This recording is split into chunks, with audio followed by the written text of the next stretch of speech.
Okay, this is a very common question that I think a lot of people are afraid to ask. So I'm just gonna level with you and tell you straight. This is all about how much money do you need to buy a business? So I feel like this video really needed to be made. There's some things that I just need to get off my chest. I need to say, I need to level with you because quite frankly, there's an atrocious amount of bad information out there. In fact, I think there are a lot of folks peddling the idea that you can buy a great cash flowing business with no money down. And like, I know that does happen. I know like miracles do happen. I know it does exist and things like that do happen.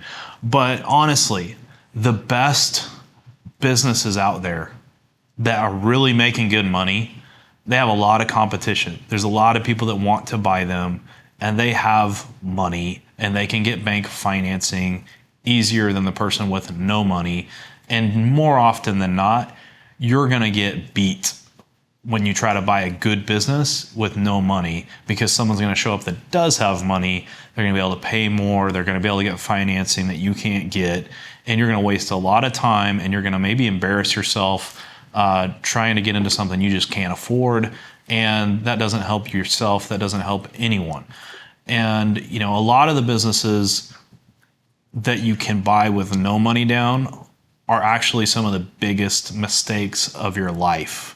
So there's a reason sometimes if a broke person that has no money is able to buy a business, and it's almost like too good to be true, it's because it is too good to be true. So it might mean there's something is very much wrong with the business that makes the business unbankable. The owner knows that, and they're looking for a sucker to sell or finance it to, and that you're going to get hung with a bad business and a bad debt that you could be one of the biggest mistakes of your life.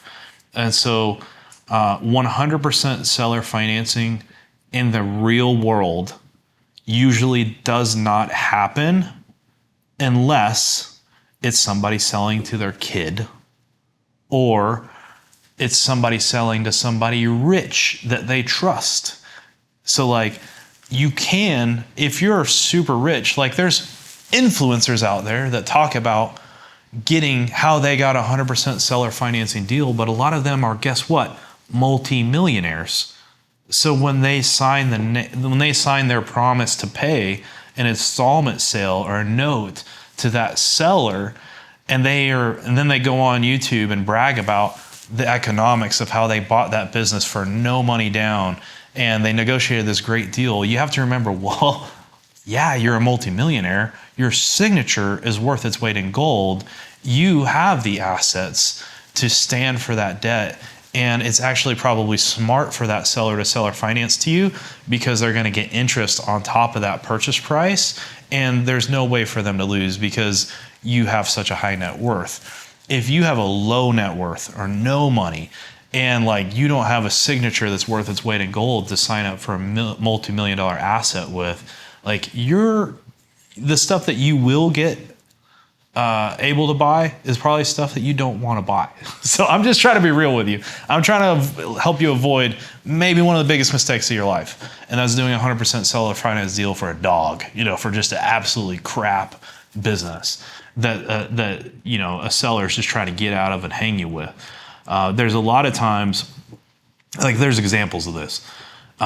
In strip malls, shopping centers, there's a lot of people that started their dream business. Oftentimes they're restaurants, coffee shops, salons, or different things where it's like it was a passion project for this person.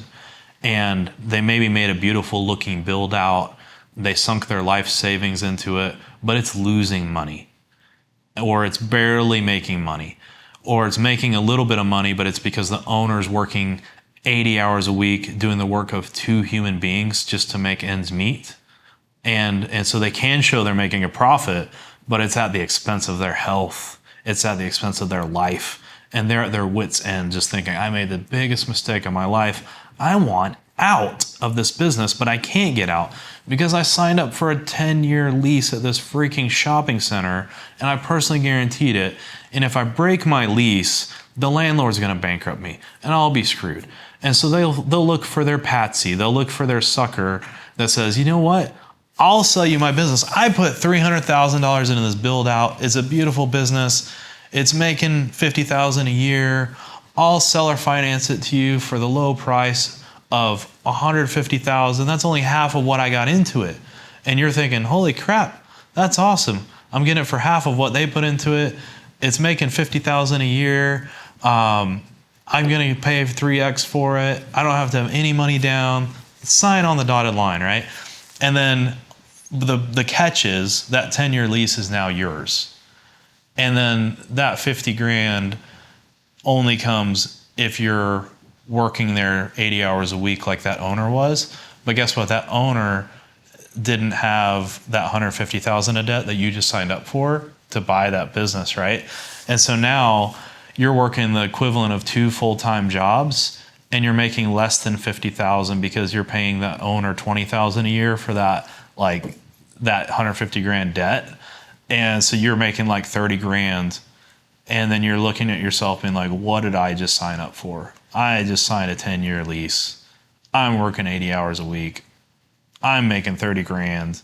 And I'm the biggest idiot on the planet because I bought into this dream of buying a business for no down, and so I see people do that. It wrecks their lives. They end up, a lot of times they just end up throwing in the towel. They have to go through bankruptcy. They have to eat it on that lease and it ruins their credit. And because they were too excited about the thought of 100% seller finance, no money down deal. That's the kind of deals you get with no money down when you're broke. If you're rich, it's a different story. Like rich play by a different set of rules, right? And so a rich person can sometimes get, that deal that does cash flow $1 million a year, and they sign up for multi-million dollars of debt, but they're able to pay it off with the cash flow of the company, and the seller that sold it to them is perfectly happy to seller finance it to them because they're in no risk because they sold it to a high net worth person. So don't conflate those two things. If you got a multimillionaire bragging about their no money down deal that's making them passive income of hundreds of thousands of dollars or whatever, like they may be telling you the full truth. Like they might be lying, but they might be actually telling you the truth. But that doesn't mean you can do it. Okay, if you're watching this show, you're probably interested in buying a business. And we have to give a shout out to our sponsor, Dealonomy.com. It is the easiest, best place to go buy a company. All the deals on there are good. They all have clean financials, strong earnings, motivated sellers with realistic asking price expectations, everything you want to buy a business and make your life easy as possible with professionals helping you every step of the way. Go build a profile at Dealonomy.com. Go check out our marketplaces. We have tons of companies, great ones for sale right now at Dealonomy.com. Go register for free today and get access to our platform and go check out the business of your dreams. Might be there right now. All this was a rabbit trail. I just went off on this topic because it burns my britches, man. Like it is a thing that I really don't want to see people get hurt. I want to see people buy quality businesses that are making good money, that have some margin of error built in and safety built in. And to do that, honestly, you're probably going to need some freaking money to put down as a down payment. So quick rules of thumb. All this to say, how much money do I need to buy a business? I would say you need at least 10% of the business purchase price in liquid cash or a form that can be quickly liquefied. So you could have like a brokerage account that you could be cashing out or something, it could be sitting in some sort of security where you could turn it into cash when you need to close the deal. That's fine. But you need to have at least probably 10% liquid or quickly liquefiable to get into a deal. So you're going on Dealonomy.com, you're going on BizBuySell.com, you're looking for deals. Here's a quick rule of thumb. Ask yourself, if I found the perfect business I absolutely loved, and I wanted to buy it myself with no partners and just like have it be mine, okay? You think of what's the most I could put together for that down payment if I found the deal I really wanted. Take that number, multiply it by 10.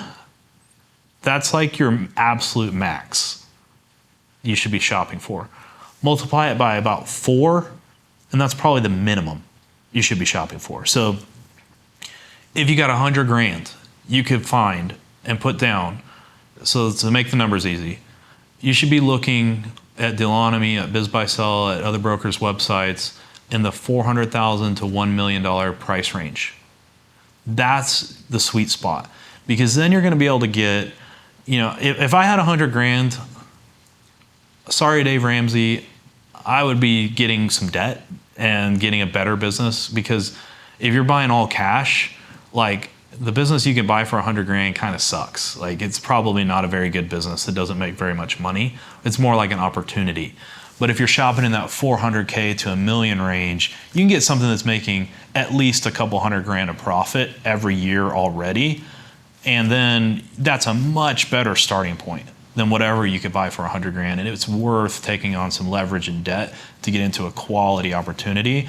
And so I would just look at like, take what you can get and say, I need at least 10%, and then shop at 4 to 10x of what you have available personally.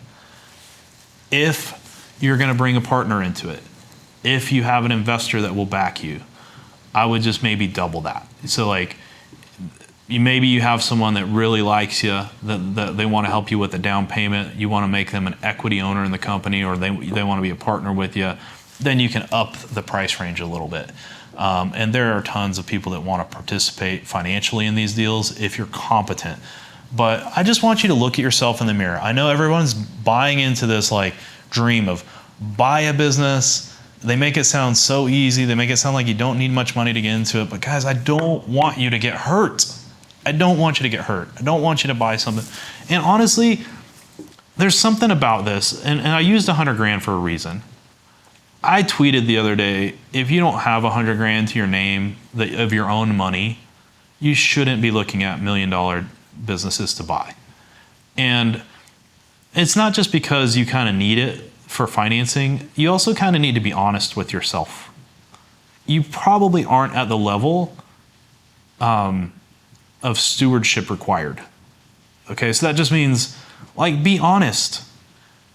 If you've never been able to save 50 grand or 100 grand from earning more than you spend and reliably saving money and being responsible with your personal finances in your household, how do you think you're responsible enough to steward a multi-million-dollar asset and its finances and your personal household's finances? Like, you can get mistakes made that have much bigger pain, that have bigger zeros and bigger commas on it. Like money, guys, money just amplifies the character of the person. I think money is morally neutral, and it makes a wise person wiser. It makes an irresponsible person more irresponsible. It can create great havoc or great blessing, but it comes from the character of who stewards that money. And so I honestly would tell you, if you're my best friend and you say, Clint, I've been looking at your website, I like all these deals, I really want to get into one. And if you all right, send me your personal financial statement, tell me where you're at, let's try to, and you can't come up with 100 grand. I might say, hey, you're not ready. You're honestly just not ready. You need to learn how to save. You need to learn how to control your spending. You need to learn how to make some money, add value to someone else's business in a way that they would pay you good money because you're a great leader, because you can be a good rainmaker. You can be whatever brings economic value to someone else's company that will allow them to pay you more than you need to spend on your personal household, and then you can prove that you can control yourself and that you can save money. All those, I feel like those are prerequisites to being an entrepreneur, to being not just an entrepreneur, but to be an acquisition entrepreneur that feels like they can buy someone else's business that they already have put their blood, sweat, and tears and proven is a successful business. That needs to go to a responsible person. And a great way that you can prove you're the right person and look at yourself in the mirror with confidence and say, I can do this, prove you can save some freaking money, guys. So that's my advice. I wouldn't shop for a business until you got probably 100 grand. And then when you do have that, I feel like you're starting to get to where you can look yourself in the eye and be like, you know what, I think I might be ready, responsible enough to take on a bigger responsibility here with this company.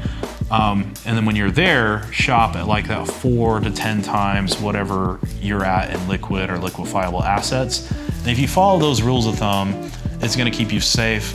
It's gonna hopefully keep you out of getting into a dog crap deal that's gonna be a curse and get you into a business that's gonna be a blessing. You want a business that's gonna bless your life, that's gonna cash flow on month one, that's gonna be one of the greatest decisions you've ever made in your life, not one of the worst decisions you've ever made in your life. And so that's kind of a 2-for-1 here. I was just originally trying to say, how much money do you need to buy a business? But I also wanted to say, like, check your ego, check your heart, and really evaluate, am I ready? And hopefully this video has been helpful to you. It's kind of a 101 level video, but I think a lot of people need to hear this because so many people are getting attracted to this space.